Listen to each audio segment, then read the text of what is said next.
ಓಂ ಶಾಂತಿ ಮಧುರಾತಿ ಮಧುರ ಶಿವ ಪರಮಾತ್ಮ ತಂದೆಯ ಮಧುರ ಮಹಾವಾಕ್ಯವನ್ನು ಕೇಳೋಣ.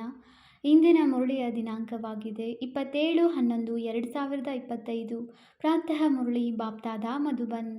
ಮಧುರ ಮಕ್ಕಳೇ, ತಂದೆಯು ಏನನ್ನು ಓದಿಸುತ್ತಾರೆಯೋ ಅದನ್ನು ಚೆನ್ನಾಗಿ ಓದಿರಿ. ಆಗ 21 ಜನ್ಮಗಳಿಗಾಗಿ ಆದಾಯದ ಮೂಲವಾಗಿ ಬಿಡುವುದು. ಸದಾ ಸುಖಿಯಾಗಿ ಬಿಡುತ್ತೀರಿ. ಇಂದಿನ ಪ್ರಶ್ನೆಯಾಗಿದೆ, ನೀವು ಮಕ್ಕಳ ಅತೀಂದ್ರಿಯ ಸುಖದ ಗಾಯನ ಏಕೆ ಇದೆ? ಉತ್ತರ: ಏಕೆಂದರೆ ನೀವು ಮಕ್ಕಳೇ ಈ ಸಮಯದಲ್ಲಿ ತಂದೆಯನ್ನು ಅರಿತುಕೊಂಡಿದ್ದೀರಿ. ನೀವೇ ತಂದೆಯ ಮೂಲಕ ಸೃಷ್ಟಿಯ ಆದಿ ಮಧ್ಯ ಅಂತ್ಯವನ್ನು ಅರಿತಿದ್ದೀರಿ. ನೀವೀಗ ಸಂಗಮ ಯುಗದಲ್ಲಿ ಬೇಹದ್ದಿನಲ್ಲಿ ನಿಂತಿದ್ದೀರಿ. ನಿಮಗೆ ತಿಳಿದಿದೆ, ನಾವೀಗ ಈ ಉಪ್ಪು ನೀರಿನ ಕಣಿವೆಯಿಂದ ಅಮೃತದ ಕಡೆ ಹೋಗುತ್ತಿದ್ದೇವೆ. ನಮಗೆ ಸ್ವಯಂ ಭಗವಂತನೇ ಓದಿಸುತ್ತಿದ್ದಾರೆ. ಈ ಖುಷಿಯು ಬ್ರಾಹ್ಮಣರಿಗೆ ಇರುತ್ತದೆ. ಆದ್ದರಿಂದ ನಿಮ್ಮದೇ ಅತೀಂದ್ರಿಯ ಸುಖದ ಗಾಯನವಿದೆ. ಓಂ ಶಾಂತಿ. ಆತ್ಮಿಕ ಬೇಹದ್ದಿನ ತಂದೆಯು ಆತ್ಮಿಕ ಬೇಹದ್ದಿನ ಮಕ್ಕಳ ಪ್ರತಿ ತಿಳಿಸುತ್ತಿದ್ದೇವೆ, ಅರ್ಥಾತ್ ತಮ್ಮ ಮತ ಕೊಡುತ್ತಿದ್ದೇವೆ. ನಾವು ಜೀವಾತ್ಮರಾಗಿದ್ದೇವೆ ಎಂಬುದನ್ನಂತೂ ಅವಶ್ಯವಾಗಿ ನೀವು ತಿಳಿದುಕೊಳ್ಳುತ್ತೀರಿ. ಆದರೆ ತಮ್ಮನ್ನು ಆತ್ಮನೆಂದು ನಿಶ್ಚಯ ಮಾಡಿಕೊಳ್ಳಬೇಕಲ್ಲವೇ? ನಾವೇನು ಹೊಸ ಶಾಲೆಯಲ್ಲಿ ಓದುತ್ತಿಲ್ಲ. ಪ್ರತಿ 5,000 ವರ್ಷಗಳ ನಂತರ ನಾವು ಓದಲು ಬರುತ್ತೇವೆ. ಮೊದಲು ಎಂದಾದರೂ ಓದಲು ಬಂದಿದ್ದೀರಾ ಎಂದು ತಂದೆಯು ಕೇಳುತ್ತಾರಲ್ಲವೇ? ಅದಕ್ಕೆ ಎಲ್ಲರೂ ಹೌದು ಬಾಬಾ, ನಾವು ಪ್ರತಿ 5,000 ವರ್ಷಗಳ ನಂತರ ಬರುತ್ತೇವೆಂದು ಹೇಳುತ್ತಾರೆ. ಪುರುಷೋತ್ತಮ ಸಂಗಮ ಯುಗದಲ್ಲಿ ತಂದೆಯ ಬಳಿ ಬರುತ್ತೀರಿ. ಇದಂತೂ ನೆನಪಿರಬೇಕಲ್ಲವೇ? ಅಥವಾ ಇದನ್ನು ಮರೆತು ಹೋಗುತ್ತೀರಾ? ವಿದ್ಯಾರ್ಥಿಗೆ ಅವಶ್ಯವಾಗಿ ಶಾಲೆಯು ನೆನಪಿಗೆ ಬರುತ್ತದೆ. ನಿಮ್ಮ ಗುರಿ ಧ್ಯೇಯವಂತೂ ಒಂದೇ ಆಗಿದೆ. ಯಾರೆಲ್ಲರೂ ಮಕ್ಕಳಾಗುವರೋ 2 ದಿನಗಳ ಮಗುವಿರಬಹುದು ಅಥವಾ ಹಳಬರಿರಬಹುದು, ಆದರೆ ಎಲ್ಲರಿಗಾಗಿ ಗುರಿ ಧ್ಯೇಯವು ಒಂದೇ ಆಗಿದೆ. ಯಾರಿಗೂ ನಷ್ಟವಾಗುವುದಿಲ್ಲ. ವಿದ್ಯೆಯಲ್ಲಿ ಸಂಪಾದನೆ ಇದೆ. ಹೇಗೆ ಅವರು ಸಹ ಗ್ರಂಥಗಳನ್ನು ಓದಿ ತಿಳಿಸುತ್ತಾರೆಂದರೆ ಸಂಪಾದನೆಯಾಗುತ್ತದೆ, ಶರೀರ ನಿರ್ವಹಣೆಯಾಗುತ್ತದೆ. ಸಾಧುವಾಗಿ 1-2 ಶಾಸ್ತ್ರಗಳನ್ನು ಓದಿ ತಿಳಿಸಿದರೆ ಸಾಕು, ಸಂಪಾದನೆಯಾಗುವುದು. ಈಗ ಇದೆಲ್ಲವೂ ಆದಾಯದ ಮೂಲವಾಗಿದೆ. ಪ್ರತಿಯೊಂದು ಮಾತಿನಲ್ಲಿ ಆದಾಯ ಬೇಕಲ್ಲವೇ? ಹಣವಿದ್ದರೆ ಎಲ್ಲಿ ಬೇಕಾದರೂ ಸುತ್ತಿ ಬರಬಹುದು. ನೀವು ಮಕ್ಕಳು ತಿಳಿದುಕೊಂಡಿದ್ದೀರಿ, ತಂದೆಯು ನಮಗೆ ಬಹಳ ಒಳ್ಳೆಯ ವಿದ್ಯೆಯನ್ನು ಓದಿಸುತ್ತಾರೆ. ಇದರಿಂದ 21 ಜನ್ಮಗಳಿಗಾಗಿ ಸಂಪಾದನೆಯಾಗುತ್ತದೆ. ಇದು ಇಂತಹ ಸಂಪಾದನೆಯಾಗಿದೆ ಯಾವುದರಿಂದ ನಾವು ಸದಾ ಸುಖಿಯಾಗಿ ಬಿಡುತ್ತೇವೆ. ಎಂದೂ ರೋಗಿಯಾಗುವುದಿಲ್ಲ, ಸದಾ ಅಮರರಾಗಿರುತ್ತೇವೆ. ಇದನ್ನು ನಿಶ್ಚಯ ಮಾಡಿಕೊಳ್ಳಲಾಗುತ್ತದೆ. ಹೀಗೆ ನಿಶ್ಚಯವನ್ನಿಟ್ಟುಕೊಳ್ಳುವುದರಿಂದ ನಿಮಗೆ ಉಲ್ಲಾಸ ಬರುವುದು. ಇಲ್ಲವಾದರೆ ಯಾವುದಾದರೊಂದು ಮಾತಿನಲ್ಲಿ ನಿಂತು ಹೋಗುತ್ತೀರಿ. ಆದ್ದರಿಂದ ಆಂತರ್ಯದಲ್ಲಿ ಈ ಸ್ಮರಣೆ ಇರಬೇಕು, ನಾವು ಬೇಹದ್ದಿನ ತಂದೆಯಿಂದ ಓದುತ್ತಿದ್ದೇವೆ. ಭಗವಾನ್ ವಾಚ್. ಇದಂತೂ ಗೀತೆಯಾಗಿದೆ. ಗೀತಾಯುಗವು ಬರುತ್ತದೆಯಲ್ಲವೇ? ಕೇವಲ ಮರೆತು ಹೋಗಿದ್ದಾರೆ. ಇದು 5ನೇ ಯುಗವಾಗಿದೆ. ಬಹಳ ಚಿಕ್ಕದಾದ ಸಂಗಮವಾಗಿದೆ. ವಾಸ್ತವದಲ್ಲಿ ಇದಕ್ಕೆ 4ನೇಯದೆಂದು ಹೇಳುವುದಿಲ್ಲ. ಪರ್ಸೆಂಟೇಜ್ ಹಾಕಬಹುದಾಗಿದೆ. ಅದನ್ನು ಮುಂದೆ ಹೋದಂತೆ ತಂದೆಯು ತಿಳಿಸುತ್ತಿರುತ್ತಾರೆ. ತಂದೆಯು ತಿಳಿಸುವ ಸಮಯವು ಡ್ರಾಮಾದಲ್ಲಿ ನಿಗದಿಯಾಗಿದೆಯಲ್ಲವೇ? ನೀವೆಲ್ಲ ಆತ್ಮಗಳಲ್ಲಿ ಪಾತ್ರವು ನಿಗದಿಯಾಗಿದೆ. ಅದು ಪುನರಾವರ್ತನೆಯಾಗುತ್ತಿದೆ. ನೀವು ಏನನ್ನು ಕಲಿಯುತ್ತೀರೋ ಅದು ಸಹ ಪುನರಾವರ್ತನೆಯಾಗುತ್ತಿದೆಯಲ್ಲವೇ? ಪುನರಾವರ್ತನೆಯ ರಹಸ್ಯವು ನೀವು ಮಕ್ಕಳಿಗೆ ಅರ್ಥವಾಗುವುದು. ಹೆಜ್ಜೆ ಹೆಜ್ಜೆಯಲ್ಲಿ ಪಾತ್ರವು ಬದಲಾಗುತ್ತಾ ಹೋಗುತ್ತಿದೆ. ಒಂದು ಕ್ಷಣವು ಇನ್ನೊಂದು ಕ್ಷಣಕ್ಕೆ ಹೋಲುವುದಿಲ್ಲ. ಇದು ನಿಧಾನವಾಗಿ ಟಿಕ್ ಟಿಕ್ ಎಂದು ನಡೆಯುತ್ತಿರುತ್ತದೆ. ಒಂದು ಸಲ ಟಿಕ್ ಆಯಿತೆಂದರೆ ಒಂದು ಕ್ಷಣವೂ ಕಳೆಯಿತು. ನೀವೀಗ ಬೇಹದ್ದಿನಲ್ಲಿ ನಿಂತಿದ್ದೀರಿ. ಮತ್ಯಾವ ಮನುಷ್ಯ ಮಾತ್ರರೂ ಬೇಹದ್ದಿನಲ್ಲಿ ನಿಂತಿಲ್ಲ. ಯಾರಿಗೂ ಸಹ ಬೇಹದ್ದಿನ ಅರ್ಥಾತ್ ಆದಿ ಮಧ್ಯ ಅಂತ್ಯದ ಜ್ಞಾನವಿಲ್ಲ. ಈಗ ನಿಮಗೆ ಭವಿಷ್ಯದ ಬಗ್ಗೆಯೂ ಅರ್ಥವಾಗಿದೆ. ನಾವು ಹೊಸ ಪ್ರಪಂಚದಲ್ಲಿ ಹೋಗುತ್ತಿದ್ದೇವೆ. ಇದು ಸಂಗಮ ಯುಗವಾಗಿದೆ. ಈಗ ಇದನ್ನು ದಾಟಬೇಕಾಗಿದೆ. ಉಪ್ಪು ನೀರಿನ ಕಣಿವೆ ಇದೆಯಲ್ಲವೇ? ಒಂದು ಕಡೆ ಸಿಹಿ ನೀರಿನ ಅಮೃತದ ಕಣಿವೆ ಇದೆ, ಇನ್ನೊಂದು ಕಡೆ ಉಪ್ಪು ನೀರಿನ ವಿಷದ ಕಣಿವೆ ಇದೆ. ನೀವೀಗ ವಿಷಯ ಸಾಗರದಿಂದ ಕ್ಷೀರ ಸಾಗರದೆಡೆಗೆ ಹೋಗುತ್ತಿದ್ದೀರಿ. ಇದು ಬೇಹದ್ದಿನ ಮಾತಾಗಿದೆ. ಪ್ರಪಂಚದಲ್ಲಿ ಈ ಮಾತುಗಳ ಬಗ್ಗೆ ಯಾರಿಗೂ ತಿಳಿದಿಲ್ಲ. ಹೊಸ ಮಾತಲ್ಲವೇ? ಭಗವಂತನೆಂದು ಯಾರಿಗೆ ಹೇಳಲಾಗುತ್ತದೆ? ಅವರು ಯಾವ ಪಾತ್ರವನ್ನು ಅಭಿನಯಿಸುತ್ತಾರೆ ಎಂಬುದನ್ನು ನೀವೇ ತಿಳಿದುಕೊಂಡಿದ್ದೀರಿ.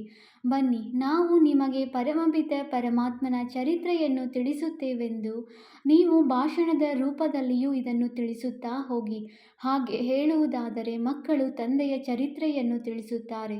ಇದು ಸರ್ವೇ ಸಾಮಾನ್ಯವಾಗಿದೆ. ಆದರೆ ಇಲ್ಲಂತೂ ಇವರು ತಂದೆಯರಿಗೂ ತಂದೆಯಲ್ಲವೇ?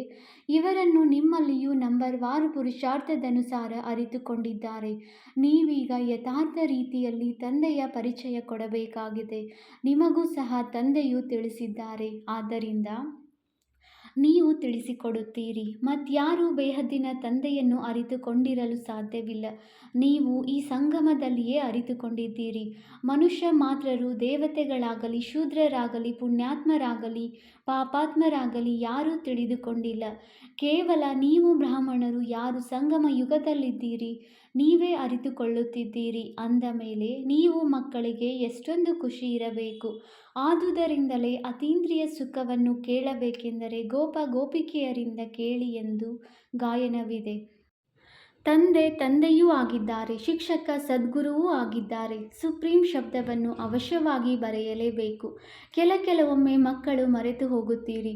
ಇವೆಲ್ಲ ಮಾತುಗಳು ನೀವು ಮಕ್ಕಳ ಬುದ್ಧಿಯಲ್ಲಿರಬೇಕು. ಶಿವ ತಂದೆಯ ಮಹಿಮೆಯಲ್ಲಿ ಈ ಶಬ್ದವನ್ನು ಅವಶ್ಯವಾಗಿ ಬರೆಯಬೇಕಾಗಿದೆ. ಇದನ್ನು ನಿಮ್ಮ ವಿನಃ ಮತ್ಯಾರೂ ತಿಳಿದುಕೊಂಡೇ ಇಲ್ಲ. ನೀವೇ ತಿಳಿಸಬಲ್ಲಿರಿ. ಅಂದ ಮೇಲೆ ನಿಮ್ಮದೇ ವಿಜಯವಾಯಿತಲ್ಲವೇ? ನಿಮಗೆ ತಿಳಿದಿದೆ, ಬೇಹದ್ದಿನ ತಂದೆಯು ಸರ್ವರ ಶಿಕ್ಷಕ, ಸರ್ವರ ಸದ್ಗತಿದಾತನಾಗಿದ್ದಾರೆ. ಬೇಹದ್ದಿನ ಸುಖ, ಬೇಹದ್ದಿನ ಜ್ಞಾನವನ್ನು ಕೊಡುವವರಾಗಿದ್ದಾರೆ. ಆದರೆ ಇಂತಹ ತಂದೆಯನ್ನೇ ಮರೆತು ಹೋಗಿದ್ದೀರಿ. ಮಾಯೆ ಎಷ್ಟು ಸಮರ್ಥನಾಗಿದೆ! ಈಶ್ವರನಿಗಂತೂ ಸರ್ವ ಸಮರ್ಥನೆಂದು ಹೇಳುತ್ತಾರೆ.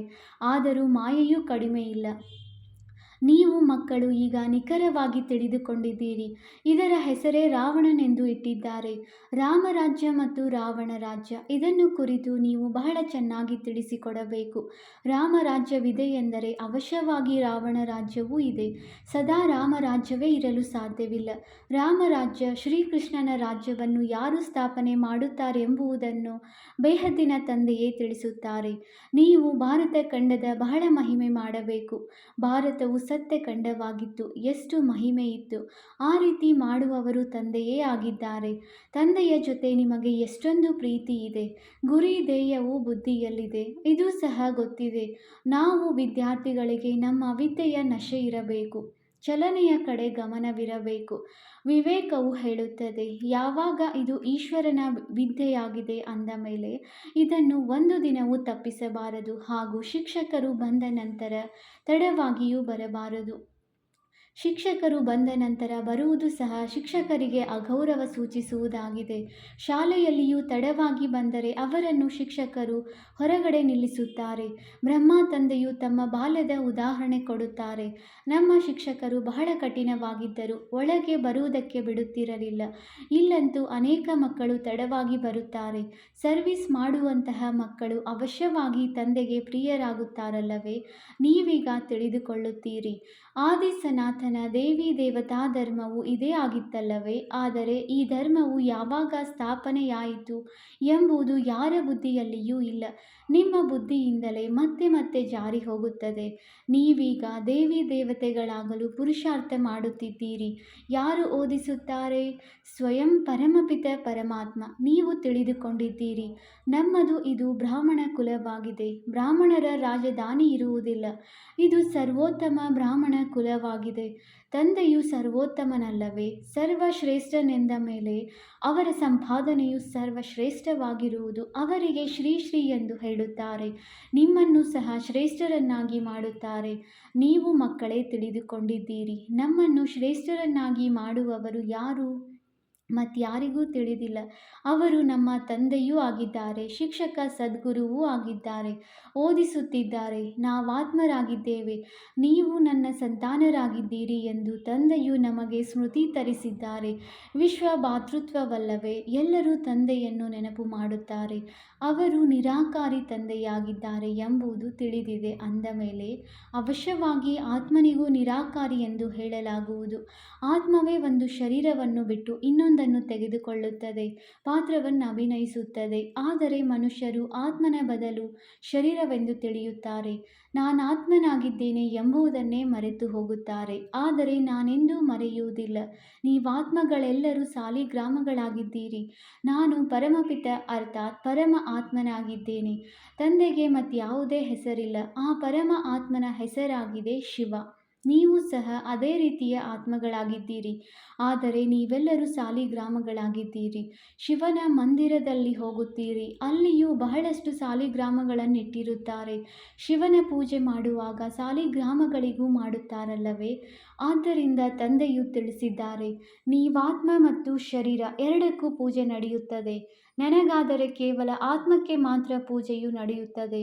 ನನಗೆ ಶರೀರವಿಲ್ಲ ಅಂದಾಗ ನೀವು ಎಷ್ಟು ಶ್ರೇಷ್ಠರಾಗುತ್ತೀರಿ. ತಂದೆಗೆ ಖುಷಿಯಾಗುತ್ತದೆಯಲ್ಲವೇ? ತಂದೆಯು ಬಡವರಾಗುತ್ತಾರೆ, ಆದರೆ ಮಕ್ಕಳು ಓದಿ ಎಷ್ಟು ಉನ್ನತ ಮಟ್ಟಕ್ಕೆ ಏರುತ್ತೀರಿ. ಹೇಗಿದ್ದವರು ಏನಾಗುತ್ತೀರಿ? ತಂದೆಗೂ ಸಹ ಗೊತ್ತಿದೆ ನೀವು ಎಷ್ಟು ಶ್ರೇಷ್ಠರಾಗುತ್ತೀರಿ. ಈಗ ಎಷ್ಟು ಅನಾಥರಾಗಿ ಬಿಟ್ಟಿದ್ದೀರಿ. ತಂದೆಯನ್ನೇ ಅರಿತುಕೊಂಡಿಲ್ಲ. ನೀವೀಗ ತಂದೆಗೆ ಅರ್ಪಿತರಾದರೆ ಇಡೀ ವಿಶ್ವದ ಮಾಲೀಕರಾಗಿ ಬಿಡುವಿರಿ. ತಂದೆಯು ತಿಳಿಸುತ್ತಾರೆ, ಹೆವನ್ಲಿ ಗಾಡ್ ಫಾದರ್, ಸ್ವರ್ಗದ ರಚಯಿತ ಎಂದು ನೀವು ನನಗಾಗಿಯೇ ಹೇಳುತ್ತೀರಿ. ಈಗ ಸ್ವರ್ಗ ಸ್ಥಾಪನೆಯಾಗುತ್ತಿದೆ ಎಂಬುದನ್ನು ನೀವೇ ತಿಳಿದುಕೊಂಡಿದ್ದೀರಿ. ಅಲ್ಲಿ ಏನೇನಿರುವುದು ಎಂಬುದು ನಿಮ್ಮ ವಿನಃ ಮತ್ಯಾರ ಬುದ್ಧಿಯಲ್ಲಿಯೂ ಇಲ್ಲ. ನಾವು ವಿಶ್ವದ ಮಾಲೀಕರಾಗಿದ್ದೆವು, ಈಗ ಪುನಃ ಆಗುತ್ತಿದ್ದೇವೆಂಬುದು ನಿಮಗೆ ತಿಳಿದಿದೆ. ಸತ್ಯಯುಗದಲ್ಲಿ ನಾವು ಮಾಲೀಕರೆಂದು ಪ್ರಜೆಗಳು ಸಹ ಹೇಳುವವರಲ್ಲವೇ? ಈ ಮಾತುಗಳು ನಿಮಗೆ ತಿಳಿದಿದೆ ಅಂದ ಮೇಲೆ ಖುಷಿಯಲ್ಲಿ ಇರಬೇಕಲ್ಲವೇ? ಈ ಮಾತುಗಳನ್ನು ಕೇಳಿ ಅನ್ಯರಿಗೂ ತಿಳಿಸಬೇಕಾಗಿದೆ. ಆದ್ದರಿಂದ ಸೇವಾ ಕೇಂದ್ರ ಹಾಗೂ ಮ್ಯೂಸಿಯಂಗಳನ್ನು ತೆರೆಯುತ್ತಿರುತ್ತೀರಿ. ಕಲ್ಪದ ಹಿಂದೆ ಏನಾಗಿತ್ತೋ ಅದೇ ಆಗುತ್ತಿರುವುದು. ಮ್ಯೂಸಿಯಂ, ಸೇವಾ ಕೇಂದ್ರ ಇತ್ಯಾದಿಗಳಿಗಾಗಿ ನಿಮಗೆ ಬಹಳ ಅವಕಾಶ ನೀಡುತ್ತಾರೆ. ಇಂಥವರು ಅನೇಕರು ಬರುತ್ತಾರೆ. ದಿನ ಕಳೆದಂತೆ ಎಲ್ಲರಲ್ಲಿ ಪರಿವರ್ತನೆ ಬರತೊಡಗುತ್ತದೆ. ನೀವೀಗ ಇಡೀ ಪ್ರಪಂಚದವರ ಮೂಳೆಗಳನ್ನು ಮೃದು ಅರ್ಥಾತ್ ಅವರನ್ನು ಪರಿವರ್ತನೆ ಮಾಡುತ್ತಾ ಹೋಗುತ್ತೀರಿ.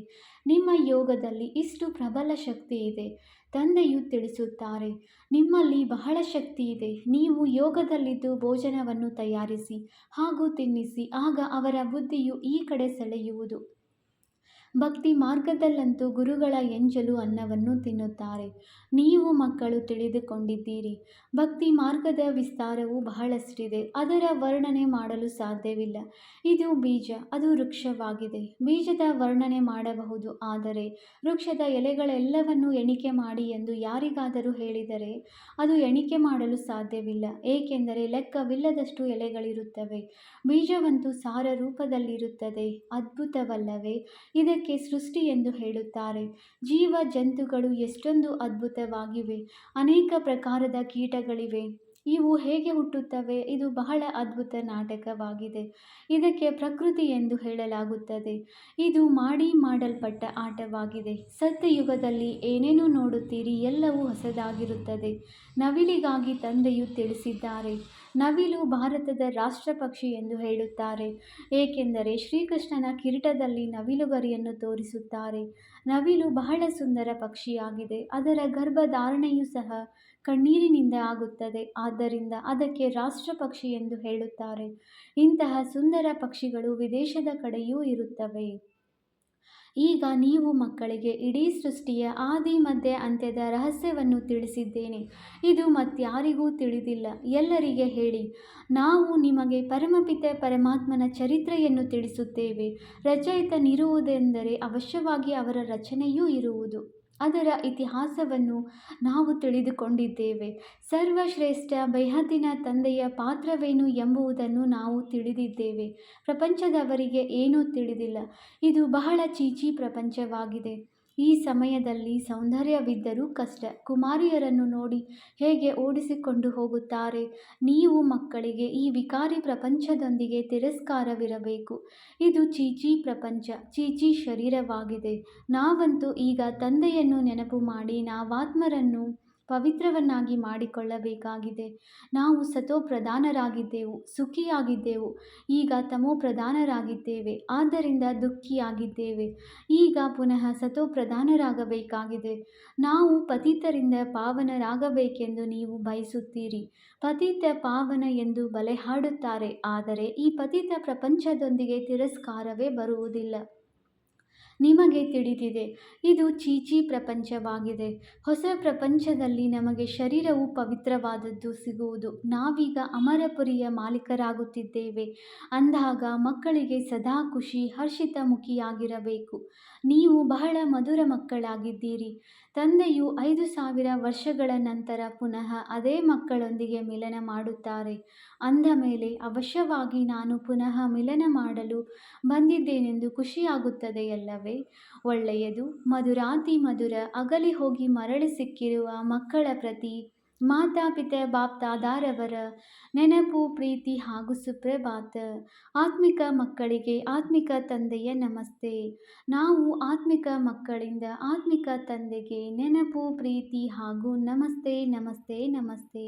ಧಾರಣೆಗಾಗಿ ಮುಖ್ಯ ಸಾರ. ಪಾಯಿಂಟ್ ನಂಬರ್ 1, ನಾವು ಈಶ್ವರೀಯ ವಿದ್ಯಾರ್ಥಿಗಳಾಗಿದ್ದೇವೆ. ಆದ್ದರಿಂದ ವಿದ್ಯೆಯ ನಶೆಯೂ ಇರಬೇಕು, ಜೊತೆಗೆ ನಡವಳಿಕೆಯ ಪ್ರತಿ ಗಮನವೂ ಇರಬೇಕು. ಒಂದು ದಿನವೂ ವಿದ್ಯಾಭ್ಯಾಸವನ್ನು ತಪ್ಪಿಸಬಾರದು. ತಡವಾಗಿ ತರಗತಿಗೆ ಬಂದು ಶಿಕ್ಷಕರಿಗೆ ಅಗೌರವ ಮಾಡಬಾರದು. ಪಾಯಿಂಟ್ ನಂಬರ್ 2, ಈ ವಿಕಾರಿ ಚೀಚಿ ಪ್ರಪಂಚದೊಂದಿಗೆ ತಿರಸ್ಕಾರವನ್ನಿಡಬೇಕು. ತಂದೆಯ ನೆನಪಿನಿಂದ ತಮ್ಮನ್ನು ಪವಿತ್ರ ಸತೋಪ್ರಧಾನರನ್ನಾಗಿ ಮಾಡಿಕೊಳ್ಳುವ ಪುರುಷಾರ್ಥ ಮಾಡಬೇಕು. ಸದಾ ಖುಷಿ, ಹರ್ಷಿತ ಮುಖಿಯಾಗಿರಬೇಕು. ವರದಾನ: ಭರವಸಾಹೀನರಲ್ಲಿಯೂ ಸಹ ಭರವಸೆಯ ಆಶಾಕಿರಣವನ್ನು ಹುಟ್ಟುಹಾಕುವಂತಹ ಸತ್ಯ ಪರೋಪಕಾರಿ ಸಂತುಷ್ಟ ಮಣಿ ಭವ. ತ್ರಿಕಾಲದರ್ಶಿಗಳಾಗಿ ಎಲ್ಲ ಆತ್ಮರ ಬಲಹೀನತೆಗಳನ್ನು ಕಂಡುಹಿಡಿಯುತ್ತಾ ಅವರ ಬಲಹೀನತೆಯನ್ನು ಸ್ವಯಂನಲ್ಲಿ ಧಾರಣೆ ಮಾಡುವ ಅಥವಾ ವರ್ಣನೆ ಮಾಡುವುದಕ್ಕೆ ಬದಲಾಗಿ ಬಲಹೀನತೆಯ ರೂಪಿ ಮುಳ್ಳನ್ನು ಕಲ್ಯಾಣಕಾರಿ ಸ್ವರೂಪದಿಂದ ಸಮಾಪ್ತಿ ಮಾಡಿ ಬಿಡಬೇಕು. ಮುಳ್ಳನ್ನು ಹೂವಾಗಿ ಮಾಡಬೇಕು. ಸ್ವಯಂ ಸಹ ಸಂತುಷ್ಟ ಮಣಿಯ ಸಮಾನ ಸಂತುಷ್ಟರಾಗಿರಬೇಕು ಮತ್ತು ಸರ್ವರನ್ನು ಸಂತುಷ್ಟ ಮಾಡಬೇಕು. ಯಾರ ಪ್ರತಿ ಎಲ್ಲರೂ ನಿರಾಶೆ ತೋರಿಸಿದರೂ ಇಂತಹ ವ್ಯಕ್ತಿ ಅಥವಾ ಇಂತಹ ಸ್ಥಿತಿಯಲ್ಲಿ ಸದಾಕಾಲಕ್ಕಾಗಿ ಆಶಾದೀಪವನ್ನು ಬೆಳಗಿಸಬೇಕು. ಅರ್ಥಾತ್ ಹೃದಯ ವಿದೀರ್ಣರನ್ನು ಸಹ ಶಕ್ತಿಶಾಲಿಗಳನ್ನಾಗಿ ಮಾಡಬೇಕು. ಇಂತಹ ಶ್ರೇಷ್ಠ ಕರ್ತವ್ಯ ನಡೆಯುತ್ತಿದ್ದಲ್ಲಿ ಪರೋಪಕಾರಿ ಸಂತುಷ್ಟ ಮಣಿಯ ವರದಾನ ಪ್ರಾಪ್ತಿಯಾಗಿ ಬಿಡುವುದು. ಸ್ಲೋಗನ್: ಪರೀಕ್ಷೆಯ ಸಮಯದಲ್ಲಿ ಪ್ರತಿಜ್ಞೆ ನೆನಪಿಗೆ ಬರಬೇಕು, ಆಗ ಪ್ರತ್ಯಕ್ಷತೆಯಾಗುವುದು.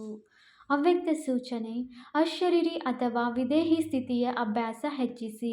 ಇಡೀ ದಿನದಲ್ಲಿ ಮಧ್ಯೆ ಮಧ್ಯೆ ಒಂದು ಕ್ಷಣ ಸಿಕ್ಕಿದರೂ ಮತ್ತೆ ಮತ್ತೆ ಈ ವಿದೇಹಿ ಆಗುವ ಅಭ್ಯಾಸ ಮಾಡುತ್ತಾ ಇರಿ. 2-4 ಸೆಕೆಂಡ್ ತೆಗೆದು ಸಹ ಅಭ್ಯಾಸ ಮಾಡಿ. ಇದರಿಂದ ಬಹಳ ಸಹಯೋಗ ಸಿಗುವುದು. ಇಲ್ಲವಾದರೆ ಇಡೀ ದಿನ ಬುದ್ಧಿ ನಡೆಯುತ್ತಾ ಇರುತ್ತದೆ, ವಿದೇಹಿಯಾಗುವುದರಲ್ಲಿ ಸಮಯ ಹಿಡಿಯುತ್ತದೆ ಹಾಗೂ ಅಭ್ಯಾಸ ಇರುತ್ತದೆ ಎಂದರೆ ಯಾವಾಗ ಬೇಕು ಅದೇ ಸಮಯ ವಿದೇಹಿಯಾಗಿ ಹೋಗುವಿರಿ. ಏಕೆಂದರೆ ಅಂತ್ಯದಲ್ಲಿ ಎಲ್ಲವೂ ಇದ್ದಕ್ಕಿದ್ದಂತೆಯಾಗುತ್ತದೆ. ಇದ್ದಕ್ಕಿದ್ದಂತೆ ನಡೆಯುವ ಪರೀಕ್ಷೆಯಲ್ಲಿ ಈ ವಿದೇಹಿ ಅಭ್ಯಾಸ ಬಹಳ ಅವಶ್ಯಕವಾಗಿದೆ. ಓಂ ಶಾಂತಿ.